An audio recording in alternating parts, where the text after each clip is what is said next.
அதுக்குள்ள அவங்க கூட பேசி பழகிட்டாளா? நம்ம கிட்ட மட்டும் வார்த்தையே வராது என்று முணுமுணுத்துக்கொண்டே தமிழ் அவர்கள் அருகே சென்றான்.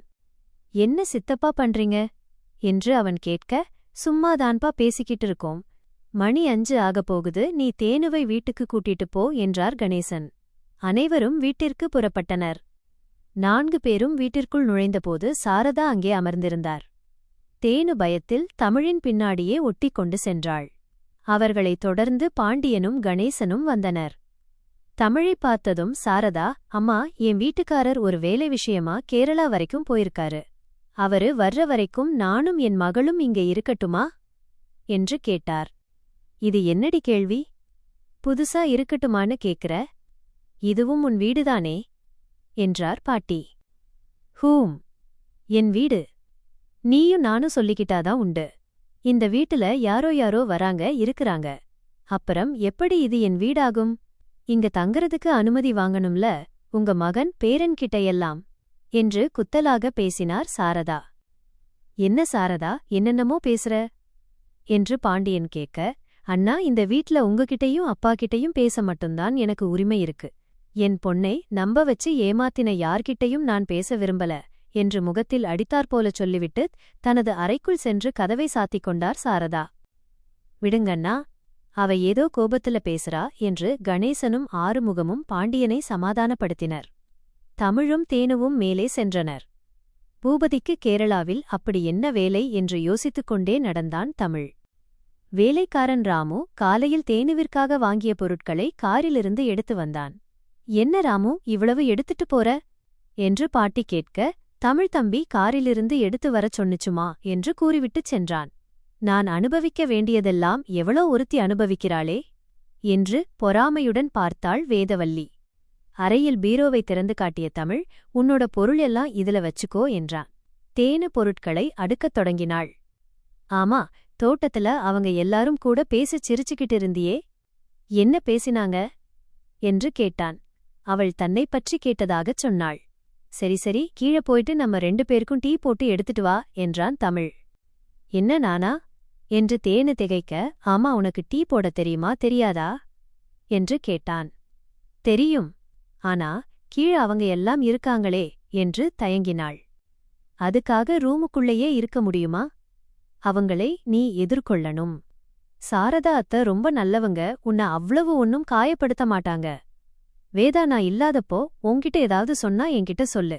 அதை விட்டுட்டு நான் போறேன் அது இதுன்னு பேசிக்கிட்டு இருக்காத, புரியுதா? இப்போ போ கீழ் என்று அனுப்பி வைத்தான். சமையலறைக்குச் சென்ற தேனுவை சாரதா வழிமறித்தார். நில்லுடி. யாருடி நீ? எங்க வீட்டு கிச்சனுக்குள்ள நேரா போற என்று கத்தினார். தமிழ் மேலே இருந்து இதையெல்லாம் கவனித்தான். பாண்டியனும் கணேசனும் அவ இந்த வீட்டு மருமகள் சாரதா என்று சொல்ல சாரதா எகிரினார். ஓ, அதுக்குள்ள உங்கள மாத்திட்டாளா? யாரு என்னன்னு தெரியாதவளை அடுப்படிக்கு விடலாமா என்றார் பிடிவாதமாக. தாத்தாவும் பாட்டியும் சொல்லியும் சாரதா கேட்பதாக இல்லை. இந்த வீட்டுல உன் இஷ்டத்துக்கு இருக்க முடியாது என்று தேனுவிடம் சாரதா சொல்ல தேனு மேலே பார்த்தாள். தமிழ், நீயே பார்த்துக்கொள் என்பது போல நின்றான். உடனே தேனு, நான் டீ போடப் போகணும். நான் போகக்கூடாதுன்னா நீங்களே போட்டு எடுத்துட்டு வாங்க என்று அங்கேயே அமர்ந்துவிட்டாள். இதைக் கண்டு மகிழ், கதிர், சக்தி மூவரும் சரியான போட்டி என்று ஆர்வமாக பார்த்தனர். தமிழ் சிரித்துக் கொண்டான். என்ன, நான் உனக்கு டீ போட்டு வரணுமா? நான் என்ன உனக்கு வேலைக்காரியா என்று சாரதா பொங்க வேதவல்லியும் சண்டைக்கு வந்தாள். அப்போ நீ போயிட்டு போட்டு வா என்று தேனு சளைக்காமல் சொல்ல அங்கே பெரிய வாக்குவாதமே நடந்தது. கடைசியில் தேனுவே கிச்சனுக்குள் சென்றாள். அங்கிருந்த மங்களத்தையும் மல்லிகாவையும் அத்தை அத்தை என்று அழைத்து ஒவ்வொரு பொருளாக கேட்டுத் தெரிந்து கொண்டு டீ போட்டாள்.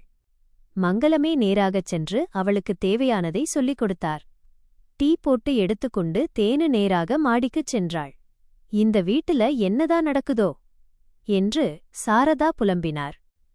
அறைக்குள் வந்த தேனு டீயை நீட்டினாள். பரவாயில்லையே, என்னைத் தவிர எல்லாரையும் நல்லா சமாளிக்கிறியே, டீ நல்லா இருக்கு என்று பாராட்டினான் தமிழ். பிறகு நான் வெளியே போயிட்டு வர்றேன் என்று கிளம்பினான். தமிழ் சென்றதும் வேதவல்லி தேனுவின் அறைக்குள் நுழைந்தாள். உன்கிட்ட கொஞ்சம் பேசணும். எனக்கு தமிழ் மாமானா உயிர். உங்க கழுத்துல தாலி கட்டிட்டதுனால தான் உங்களை இங்க வச்சிருக்காங்க. மத்தபடி அவர் மனசுல நான் தான் இன்னமும் இருக்கேன். நீங்க உங்க வீட்டுக்கே போயிடுங்களேன். அப்பதான் நீங்க எல்லாரும் சந்தோஷமா இருப்பாங்க என்று வஞ்சகமாக பேசினாள். நீங்க வாழுற வாழ்க்கை என்னோடது. இந்த அறையில உரிமையோட இருக்க வேண்டியதுனா அடுத்தவன் இடத்துல இருக்கிறது உங்களுக்கு உறுத்தலையா என்று வேதா கேட்க தேனுவின் கண்கள் கலங்கின. இரவு தமிழ் வந்தபோது தேனு இருட்டில் அழுது கொண்டிருப்பதை பார்த்து பதறினான். யார் வந்து என்ன சொன்னாங்க என்று அவன் அதட்டலாக கேட்க தேனு நடந்ததைச் சொன்னாள். உனக்கு எப்படித்தான் புரிய வைப்பதோ தெரியவில்லை என்று சலித்துக் கொண்ட தமிழ் அடுத்த நொடி சட்டென்று அவள் இதழ்களில் முத்தமிட்டான். அவள் அதிர்ச்சியில் உறைந்து போய் அவனை பார்க்க அதை பொருட்படுத்தாமல் அவன் தன் செயலில் தீவிரமாக இருந்தான். முதலில் அவளுக்கு தன் உரிமையை புரிய வைக்க வேண்டும் என்ற வேகத்தில் வன்மையாக ஆரம்பித்த அந்த முத்தம் மெல்ல மெல்ல தன் போக்கை மாற்றிக்கொண்டது. அவனாலும் அவளை விடுவிக்க முடியவில்லை. அந்த முத்தம் மிக மிக மென்மையாக ஆழமாக மாறியது. பின் தன் மனமே இல்லாமல் அவளை விடுவித்த தமிழ் மூச்சிறைக்க அவளிடம் பேசினான். நான் உனக்குத்தான் தாலி கட்டியிருக்கேன். இப்போ கூட நம்ம ரூம்ல இருக்கேன். உனக்குத்தான் முத்தம் கொடுத்தேன். இதுக்கு முன்னாடி இந்த மாதிரி நான் யார்கிட்டையும் முக்கியமா அவகிட்ட நடந்துகிட்டது இல்ல. அத முதல்ல நல்லா புரிஞ்சுக்கோ. நீ வாழறது உன்னோட வாழ்க்கை. அவள் சொல்ற மாதிரி அது அவளோட வாழ்க்கை இல்லை. அவள் மௌனமாக இருக்க அவனுக்கு கோபம் இன்னும் அதிகமானது. அவ எதையாவது சொல்வாள், இவள் அதை கேட்டுட்டு உட்கார்ந்து அழுவாள். எல்லாம் என் தலையெழுத்து. இதோ பாரு, இப்போ நாம புருஷன் பொண்டாட்டி. இனிமேயும் உனக்கு சந்தேகம் இருந்தா உன் புருஷனை இன்னொருத்திக்கு விட்டு கொடுத்துட்டு நீ எங்க வேணும்னாலும் போய்க்கோ என்று ஆத்திரத்தில் கத்திவிட்டு அங்கிருக்க பிடிக்காமல் வேகமாக கதவை திறந்து கொண்டு மாடிக்குச் சென்றான் தமிழ். தேனு அந்த முத்த அதிர்ச்சியிலிருந்து இப்போதுதான் வெளியே வருகிறாள். அவன் பேசியதை ஒவ்வொன்றாக நினைத்துப் பார்த்தாள். இது கடவுள் நமக்கு கொடுத்த வாழ்க்கை, நாம எதுக்கு வேதா சொல்றதை கேட்கணும் எனத் தன் தவறை எண்ணினாள். இது என் வாழ்க்கைதான். அவரு கோவமா போயிட்டாரே, எங்க போனாருன்னு தெரியலையே என வெளியே வந்தாள். அப்போது மாடியிலிருந்து போன் பேசிக்கொண்டே கதிர் வந்தான். இவனிடம் கேட்கலாமா என யோசித்து நின்றாள். என்ன அண்ணி, ஏதும் கேட்கணுமா என அவனே கேட்க, அது உங்க அண்ணன் எங்க என தேனு கேட்டாள். அவரு இப்போதானே மாடிக்கு வந்தாரு, என்னை கீழே போக சொல்லிட்டாரு. கோவமா இருக்காரு போல எனச் சொன்னான் கதிர். சரி, நான் போய் பார்க்கிறேன் என்று கூறிவிட்டு மேலே சென்றாள். நடுவில் தூண்கள் வைத்து மழையும் சூரிய வெளிச்சமும் நடுமுற்றத்தில் படுமாறு உள்ள வீடு அது.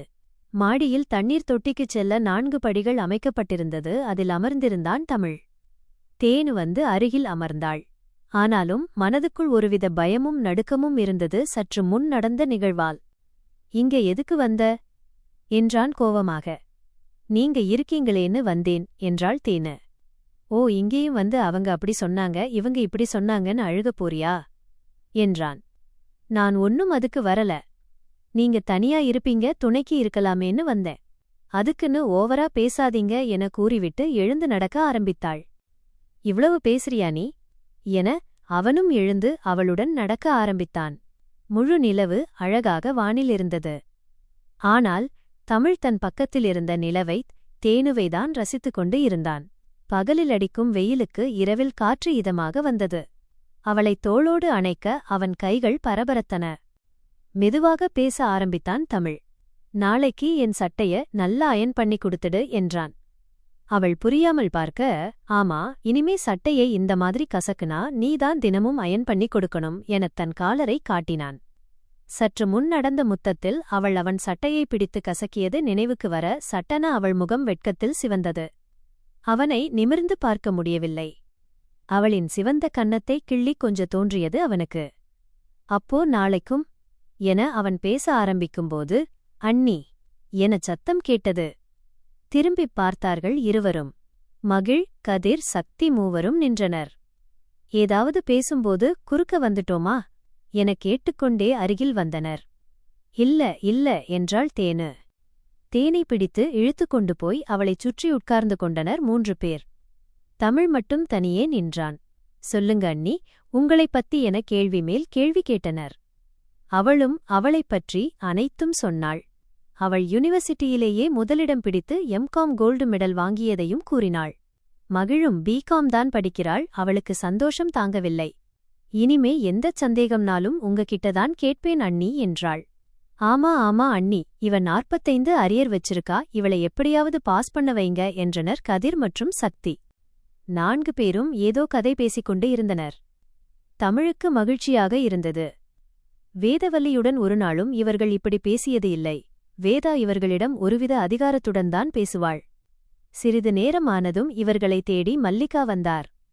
என்னடா பண்றீங்க, இன்னும் சாப்பிட வராம என்று கேட்க, அண்ணி கூட பேசிக்கிட்டு இருந்தோம், வாங்கம்மா ஜாலியா பேசுறாங்க என மல்லிகாவையும் உட்கார வைத்தனர். மல்லிகாவும் தேனுவிடம் சிறிது பேசி விசாரித்துவிட்டு, சரி சரி வாங்க சாப்பிட என கீழே சென்றார். சரி அண்ணி, வாங்க போகலாம் என கையைப் பிடித்து இழுத்துச் சென்றாள் மகிழ். அடப்பாவி, நான் ஒருத்தன் இருக்கேனே, என்னை கூப்பிடுதுங்களா பாரு, இவளும் பின்னாடியே போறா பாரு என பார்த்து கொண்டே கீழே வந்தான் தமிழ். கீழே டைனிங் டேபிளில் சாரதா, பாட்டி என எல்லாரும் அமர்ந்து சாப்பிட்டுக் கொண்டு இருந்தனர். தமிழின் அருகில் ஒரு பக்கம் தேன், இன்னொரு பக்கம் வேதா அமர்ந்து கொண்டாள். சாரதா இருப்பதால் அமைதியாக சாப்பிட்டனர். மாமா, உங்களுக்கு இது பிடிக்கும்ல என்று தமிழுக்கு பரிமாறிக் கொண்டு இருந்தாள் வேதா. இதை தேன் அமைதியாக பார்த்தாள்.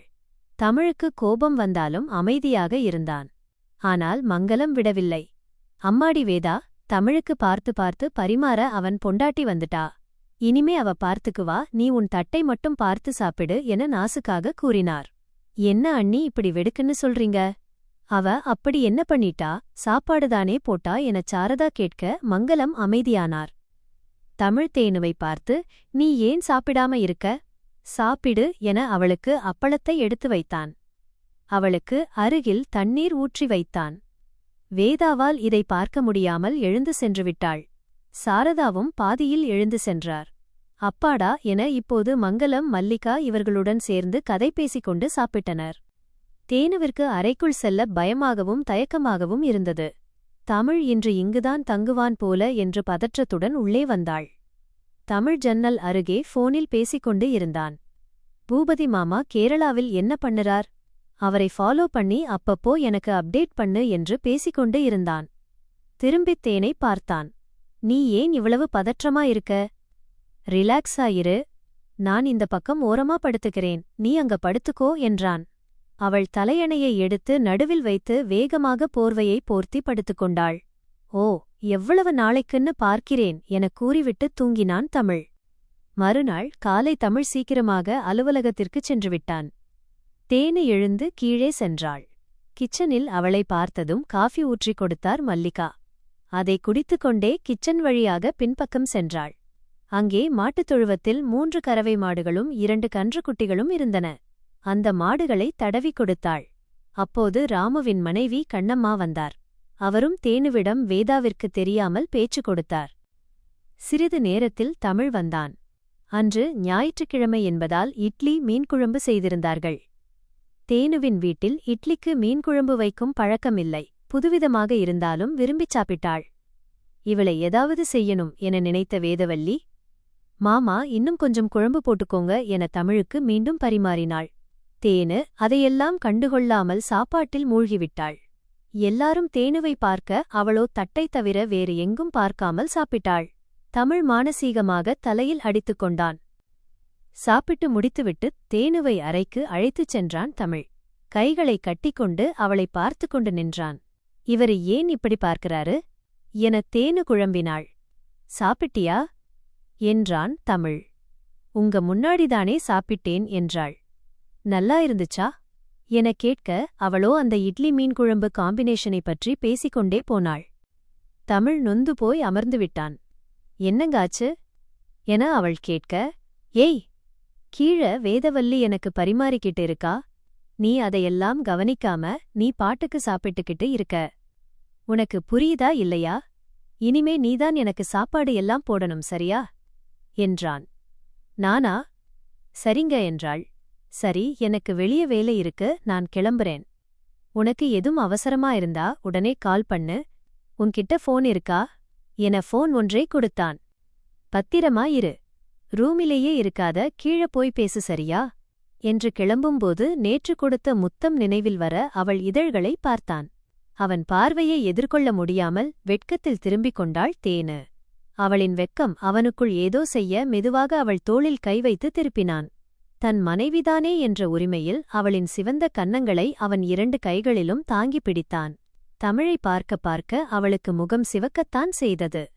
அவளின் சிவந்த இதழை நோக்கி அவன் குனியும்போது அவனுக்கு போன் வரவே தேனு விலகிச் சென்றாள். கேரளாவிலிருந்து கால் வரவே நான் கிளம்புறேன் என கூறிவிட்டு சென்றுவிட்டான் தமிழ். தமிழ் சென்ற பிறகுதான் தேனுவிற்கு மூச்சே வந்தது. கொஞ்ச நேரத்துக்கே நமக்கு இப்படி மூச்சு முட்டுதே, எப்படி இவர் கூட வாழப்போறோம் என அவனை நினைத்துச் சிரித்துவிட்டு சிறிது நேரம் கழித்து கீழே சென்றாள் தேன்மொழியாள். சாரதாவும் வேதாவும் வீட்டிலிருந்ததால் தேனுவிடம் யாரும் அதிகமாக பேசவில்லை. யாரும் பேச மாட்டாங்க போல என நினைத்த தேனு அங்கேயே அமர்ந்து டிவி பார்க்க ஆரம்பித்தாள். எதை பார்த்தாலும் போரடித்தது. சமையல் அறையில் இருந்து வந்த மீன்குழம்பு வாசம் அவளை இழுத்தாலும் அங்கே சாரதா இருக்கவே மீண்டும் ஒரு சண்டை எதற்கு என்று அமைதியாக இருந்துவிட்டாள். 1 மணி நேரம் கழித்து வெளியே போயிட்டு வரேன் என்று தாத்தா ஆறுமுகம் கிளம்பினார். தாத்தா, நானும் வர்றேன் என தேனுவும் அவருடன் கிளம்பினாள். நீ எங்கடி அவரு கூட போற என பாட்டி மீனாட்சி கேட்க, பின்ன நீங்க யாரும் என்கிட்ட பேசவே மாட்டேங்கிறீங்க, அதான் தாத்தா கூட போறேன். என்ன தாத்தா, கூட்டிட்டு போறீங்களா என தேனு கேட்க, அவரும் அதுக்கென்ன வாமா என்று பெருந்தன்மையுடன் அழைத்துக் கொண்டார். பாட்டி தடுக்க முயன்றும், நீ சும்மா இரு மீனாட்சி, சின்ன புள்ள, வீட்டுல யாரும் பேசலைனா அதுவும் என்ன பண்ணும், நான் தோட்டத்துக்குதான் போறேன், அங்க நிலத்தை சுத்தி பார்க்கட்டும் என்று கூறி அவளை அழைத்துச் சென்றார். போகும் வழியெல்லாம் ஊர்க்காரர்கள் தேனுவை பற்றி விசாரிக்க, இது என் பேத்தி தமிழோட மனைவி என்று தாத்தா பெருமையாக அறிமுகம் செய்தார். வழியில் சீல் வைக்கப்பட்டிருந்த ஒரு பெரிய கோவிலை பார்த்து தேனு கேட்க, தாத்தா அது ஒரு பெரிய கதை என்றும் வீட்டிற்கு போய் சொல்வதாகவும் கூறினார். இருவரும் தோட்டத்திற்கு வந்தனர். அங்கே பாண்டியன், கணேசன் மற்றும் சில ஆட்கள் இருந்தனர். ஞாயிற்றுக்கிழமை என்பதால் வேலைக்கு ஆட்கள் வரவில்லை. தேனு அங்கும் இங்கும் சுற்றி பார்த்துவிட்டு வரப்பில் கால்களை நீட்டி அமர்ந்தாள். சிறிது நேரத்தில் தமிழ் அவளை தேடி அங்கே வந்தான். உன்னை தேடித்தான் வந்தேன். திரும்பவும் அவங்க சொன்னத நினைச்சு பயந்து ஓடிப்போயிருப்பியோன்னு சந்தேகமா இருந்தது என்றான். நான் உங்களை விட்டு எங்கேயும் போக மாட்டேன் என்று தேனு உறுதியாக சொல்ல தமிழுக்கு நிம்மதியாக இருந்தது. மெதுவாக அவள் கையை பிடித்து நெருங்கி அமர தேனு வெட்கத்தில் நெளிந்தாள். அவன் தோளில் கைபோட முயன்றபோது, அண்ணி என்ற சத்தத்துடன் மகிழினி, சக்தி, கதிர் மூவரும் அங்கே வந்து சேர்ந்தனர். வீட்டிலிருந்தால் தேனுவிடம் பேச முடியாது என்பதால் அவர்கள் மதியச் சாப்பாட்டை எடுத்துக்கொண்டு அங்கே வந்துவிட்டனர். சிறியவர்கள் அனைவரும் ஒரு மரத்தடியில் அமர்ந்து பேச ஆரம்பித்தனர். அப்போது தேனு அந்த பூட்டிய கோவிலை பற்றி மீண்டும் கேட்க, கதிர் அதன் மர்மமான கதையைச் சொன்னான். அந்த கோவில் பல 100 ஆண்டுகள் பழமையானது. 2 வருஷத்துக்கு முன்னாடி அங்கே மர்மமான முறையில் 15 கொலைகள் நடந்ததால் கோர்ட் அந்த கோவிலை பூட்டி சீல் வச்சிடுச்சு. தெய்வ குற்றம்னு ஊரே பேசினாலும் இன்னும் மர்மம் துலங்கலை என்று சொல்லி முடித்தனர். மங்களம் அனைவரையும் சாப்பிட அழைத்தார். தமிழ் தேனுவின் அருகில் அமர முயல அதற்குள் மகிழினி இடத்தை பிடித்துக் கொண்டாள். மதிய வெயிலில் தோட்டத்தில் அமர்ந்து மீன் குழம்பு சாப்பாட்டை அனைவரும் ஒரு பிடி பிடித்தனர். சாப்பிட்டு முடித்ததும் தமிழ் 5 மணிக்குள் வீட்டுக்குப் போயிடணும் என்று மிலிட்டரி ஆபீசர் போல கட்டளையிட்டுவிட்டு வேலைக்குச் சென்றான். அதே நேரத்தில் கேரளாவில் ஒரு மந்திரவாதி போன்ற தோற்றம் கொண்ட தம்புரான் என்பவருக்கு முன்னால் பூபதி, சுப்பையா, தர்மராஜ் மூவரும் அமர்ந்திருந்தனர். தம்புரான், அந்த கோவிலுக்குப் போற ரகசிய வழி தெரியாம எங்களால எதுவும் பண்ண முடியலை என்று சுப்பையா புலம்பினார். தம்புரானோ, அந்த வீட்டுக்குள்ள இருந்து போற ரகசிய வழி தெரிஞ்சாதான் உண்டு. என் மந்திர சக்தியாலேயே அதை தேட முடியலை, அவ்வளவு சக்தி அங்கே இருக்கு.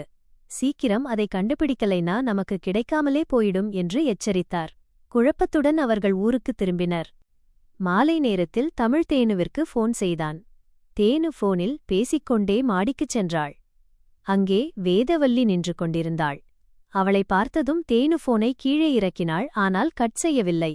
தமிழ் மறுமுனையில் இதையெல்லாம் கேட்டுக்கொண்டிருப்பது தெரியாமல் வேதா பேசத் தொடங்கினாள். நான் அவ்வளவு சொல்லியும் நீ இங்கிருந்து போகமாட்டே இல்ல? உனக்கு என்ன அவ்வளவு திமிரா? இந்த வசதியான வாழ்க்கை என் தமிழ் மாமாவையும் விட்டுப்போக உனக்கு மனசில்லை போல. ஏய், எங்க அப்பாகிட்ட சொல்லி உனக்கு எவ்ளோ பணம் வேணும்னாலும் என்னோட நகை எல்லாத்தையும் வாங்கித் தர்றேன். அதையெல்லாம் எடுத்துட்டு என் மாமாவை விட்டுப்போ. வேற எவனையாவது கல்யாணம் பண்ணிக்க. நீ இங்கிருந்து போனா போதும், என் மாமா என்கிட்டயே வந்துடுவாரு என்று வஞ்சகமாக பேசினாள் வேதா. இதையெல்லாம் போனின் மறுமுனையில் கேட்டுக்கொண்டிருந்த தமிழ் கடும் ஆத்திரமடைந்தான். பளார் என ஒரு அறை விட்டாள். தேனு வேதவல்லிக்கு, நான் என் புருஷன் கூடதான் இருப்பேன். என் புருஷன காசு கொடுத்து வாங்க பாக்குறியே, உனக்கு வெக்கமா இல்ல? இன்னொரு வாட்டி என் புருஷன உன் மனசுல வச்சுக்கிட்டு இந்த மாதிரி பேசிக்கிட்டு என்கிட்ட வந்த அவ்ளோதான். அது என் தமிழ் மாமா. என் மாமாவ என் புருஷன நான் எதுக்குடி உனக்கு விட்டு கொடுக்கணும்? என கோவமாக கூறிவிட்டு தேனு கீழே சென்று விட்டாள். வேதா அதிர்ச்சியாக நின்றாள். இவளோ பேசுறாளே, இவளை ஏதாவது பண்ணி வீட்டை விட்டு அனுப்பலம்னு பார்த்தா இவளுக்கு இவளோ திமிரா? உனக்கு இருக்குடி என மனதில் வன்மத்துடன் கீழே சென்றாள். தமிழுக்கு மொழி பேசியதை கேட்க சந்தோஷமாக இருந்தது.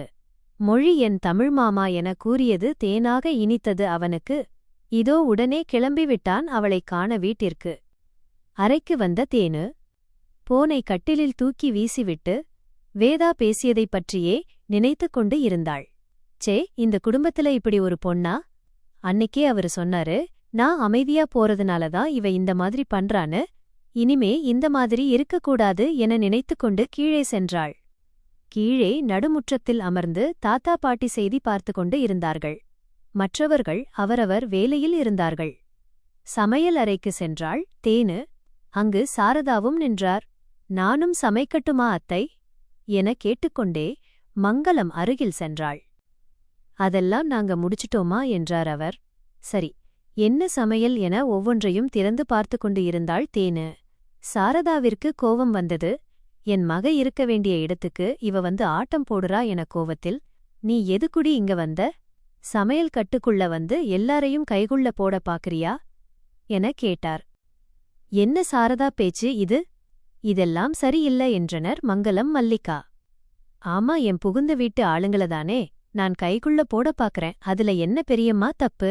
இது என் புருஷன் வீடு, நான் எங்க வேணும்னாலும் வருவேன் என்றாள் தேன்மொழியாள். சாரதா கோவமாக ஏதோ சொல்ல வர, அதற்குள் போதும் சாரதா, இதுக்கு மேல ஏதும் பேசி சண்டை வரவேண்டாம். இனிமே அவதான் இந்த வீட்டு மூத்த மருமகன ஆகிடுச்சு. அவளை இங்க எதுக்கு வர்றன்னெல்லாம் கேட்கக்கூடாது. இதோட விட்டுடு, அவ என்னமோ பண்ணிட்டு போறா என்றார் மங்களம். தன் அண்ணியே இப்படி சொல்லவும் வெடுக்கென முகத்தை திருப்பிக் கொண்டு அவர் அறைக்கு சாரதா சென்றுவிட்டார். தேனுவோ சாரி அத்தை என மங்களத்திடம் கூறிவிட்டு ஹாலுக்கு வந்து தாத்தா பாட்டி சோபாவில் அமர்ந்திருக்க அவர்களுக்கு நடுவில் அமர்ந்து கொண்டாள்.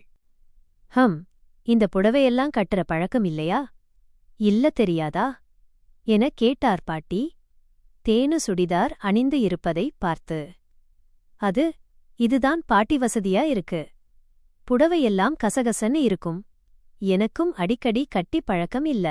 இனிமே புடவை கட்ட ட்ரை பண்றேன் என்றாள். என்னமோ என்னோட பேத்தி வேதா எல்லாம் தாவணிய தவிர வேற எந்த உடுப்பும் உடுத்த மாட்டா. என்ன இருந்தாலும் கிராமத்து குடும்ப பழக்க வழக்கம் எல்லாம் எல்லாருக்கும் வருமா என்றார் சாடையாக பாட்டி. இதை கேட்ட வேதாவிற்கு மனதிற்கு மகிழ்ச்சியாக இருந்தது. பாட்டிக்கு தேனுவை பிடிக்கவில்லை என நினைத்துக் கொண்டாள்.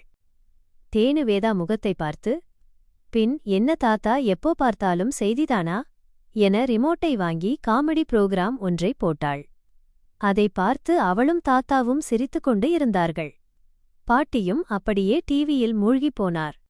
3 பேரும் டிவியை பார்த்து சிரித்துக்கொண்டு இருக்க, என்ன நம்ம வீட்டுல இவ்வளவு சிரிப்பு சத்தம் என ஒவ்வொருவராக வெளியே வந்து பார்த்தனர். தாத்தா பாட்டி தேனு 3 பேரும் டிவியை பார்த்து அவர்களுக்குள் பேசி சிரித்துக்கொண்டு இருந்தார்கள். அப்படியே ஒவ்வொருவராக அவர்களுடன் அமர்ந்து கொண்டனர். பெரிதாக அங்கு யாரும் டிவி பார்க்க மாட்டார்கள்.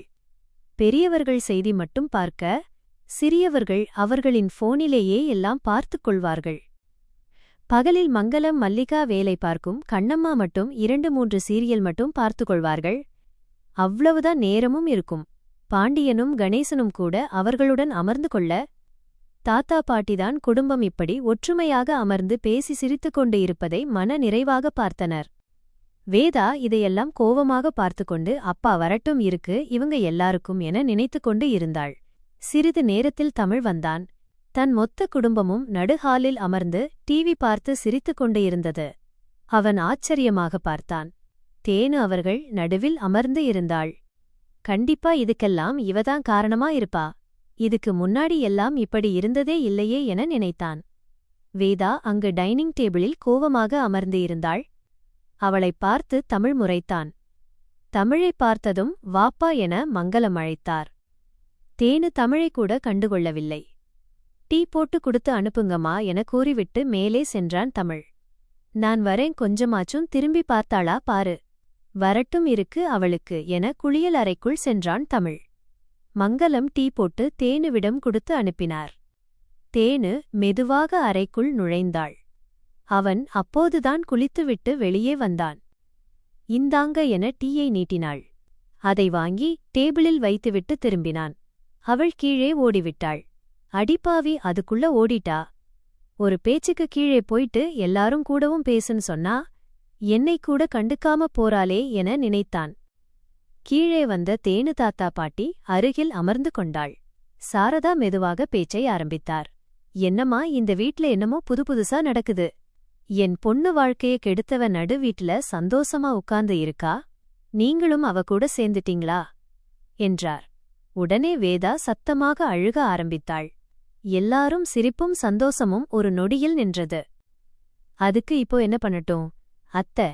நடந்தது நடந்து போச்சு, அதுக்காக எல்லாரும் அதையே நினைச்சு சோகமாவே இருக்கணுமா என தமிழ் கேட்டுக்கொண்டே கீழே வந்தான். என் பொண்ணு வாழ்க்கைக்கு ஒரு பதிலும் இல்லையே. தப்பு பண்ணவங்க எல்லாரும் சந்தோஷமா இருக்கீங்க. ஆனா எந்த தப்பும் பண்ணாத என் பொண்ணு இன்னும் அழுதுகிட்டுதானே இருக்கா என்றார். அத்தை, உங்க பொண்ணுக்கு நல்ல வாழ்க்கைய நான் அமைச்சு கொடுப்பேன். அத பத்தி நீங்க கவலைப்பட வேண்டாம். வேதா மனசு கொஞ்சம் அமைதியாகட்டும்னு தான் இருக்கேன். அதுக்காக நடந்ததை பத்தியும் தேனுவை பத்தியும் பேச வேண்டாம். எல்லா நாளும் ஒரே மாதிரி பொறுமையா இருக்க மாட்டேன் என்றான் வேதாவை பார்த்து கோவமாக. நாம பேசுனதையெல்லாம் அவ தமிழ் மாமா கிட்ட சொல்லியிருப்பாளோ என நினைத்து கொஞ்சம் பயந்தாள் வேதவல்லி. என்ன பண்ணுவ என எழுந்தார் சாரதா. நீ இந்த மாதிரி பேசுனா மட்டும் என் பொண்ணுக்கு பண்ணுன துரோகம் இல்லைன்னு ஆகிடுமா என்றார். இப்போ எதுக்கு சாரதா முடிஞ்சு போனதையே பேசிக்கிட்டு இருக்க என பாண்டியன் கேட்க, அதானே உங்க பையனையும் மருமகளையும் பேசுனா உடனே வந்துடுவீங்களே என சண்டைக்கு தயாரானார் சாரதா. அம்மா விடுமா, என் வாழ்க்கை எப்படியோ நாசமா போகட்டும், அவங்க எல்லாரும் நல்லா இருக்கட்டும் என அழுது கொண்டே அறைக்கு ஓடினாள் வேதா. சாரதாவும் எல்லாரையும் முறைத்துவிட்டு அவள் பின்னாடியே சென்றுவிட்டார். எல்லாருக்கும் ஒரு மாதிரியானது. தேனு நம்மளாலதானே எல்லாம் என சோகமாக அறைக்கு சென்றுவிட்டாள். எல்லாரும் கலைந்து சென்றுவிட்டனர். அறைக்கு வந்த தமிழ், மொழி, நீ ஏன் ஒரு மாதிரி இருக்க எனக் கேட்டான். என்னாலதானே எல்லாருக்கும் கஷ்டம் என்றாள். இப்போ அதுக்கு என்ன பண்ண முடியும் என தமிழ் கேட்க, நாம் வேணும்னா வீட்டை விட்டு வெளியே என சொல்ல வந்து தமிழ் முகத்தை பார்த்து வாயை மூடிக்கொண்டாள். இந்த மாதிரி பேசுற வாய்க்கு அன்னைக்கு மாதிரி தண்டனை கொடுத்தாதான் சரி வரும் போல என்றான். இல்லங்க, நான் ஒன்னும் சொல்லல என்றாள் பதற்றமாக. சரி, உனக்கு ஒரு கிஃப்ட் வாங்கி வந்து இருக்கேன் என ஒரு பார்சலை எடுத்து நீட்டினான் அவளிடம். எனக்கு எதுக்குங்க இதெல்லாம் என்றாள். பிரிச்சு பாரு. அவள் அதை பிரிக்க உள்ளே ஒரு புது மொபைல் போன் இருந்தது. எனக்கா ரொம்ப நல்லா இருக்குங்க, தேங்க்ஸ் என அதை ஆன் செய்து பார்த்தாள்.